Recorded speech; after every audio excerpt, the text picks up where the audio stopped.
उद्बोधनी অনুষ্ঠানে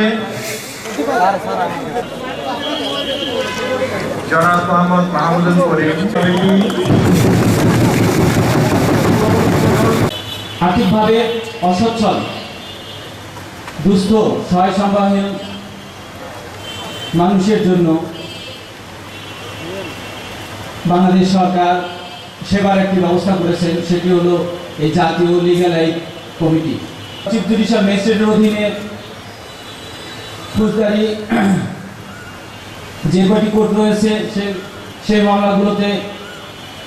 মামলাগুলোর মধ্যস্থতা ব্যবস্থা করে থাকে জেলা লিগ্যাল এইড অফিসার, অর্থাৎ দণ্ডবিধি 406, 420 ধারা মামলা সহ অন্যান্য আপসযোগ্য মামলা সমূহ এবং যৌতুকীয় দায়ের যে মামলাগুলো সেগুলো আমরা লিগ্যাল এইড অফিসারের নিকট প্রেরণ করে থাকি।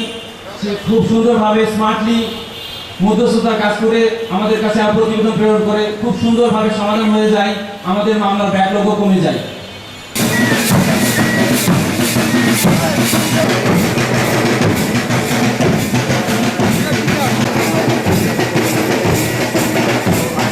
বিকাশে কম খরচে ক্যাশ আউটের লিমিট বেড়ে 50,000, প্রিয় এজেন্টও 2টা।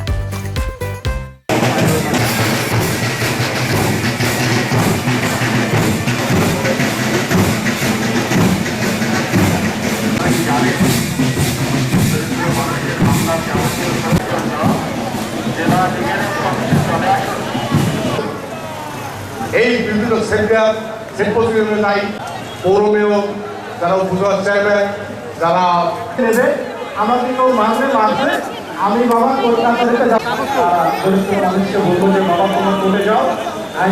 Don't you know that friendship with the world is hearted success without reason that the spirit he cost to this success? God opposes the proud but gives grace. বসেরা এবং আমার যে কর্মচারীরা এরা তাকে অনেক অনেক ধন্যবাদ যে এই জিনিসটা বেশি হাইলাইট। আমি এই কথা বলতে চাই যে কোন ছেলে যেখানে আপনাদের বিশেষ করে ছেলে হোক মেয়ে হোক উভয় এখানে আমাদের কোর্টে একজন বিচার আছে, লিগ্যাল এইড ডাইরেক্টর, সম্মানিত মেয়র, সম্মানিত পাবলিক প্রসিকিউটর, স্মার্ট দেশ বঙ্গবন্ধুর বাংলাদেশ তো ছিল মূলত দুইটি। আজকে থেকে 150 বা 200 বছর আগের ইতিহাসের যদি জেলা লিগ্যাল এইড কমিটি নীলফামারীর পক্ষ থেকে প্যানেল মানুষ জন্মগ্রহণ করে কিছু অধিকার নিয়ে এবং এই অধিকারগুলো নিশ্চিত করা রাষ্ট্রের দায়িত্ব।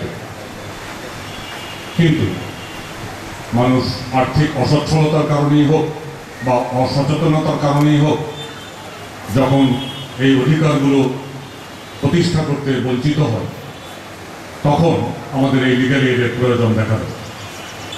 যে সমাজে প্রভাবশালী এবং শক্তিশালী শক্তি আছে, কিছু জনগণ এবং প্রতিষ্ঠান আছে যাদের কাছে যুগ যুগ ধরে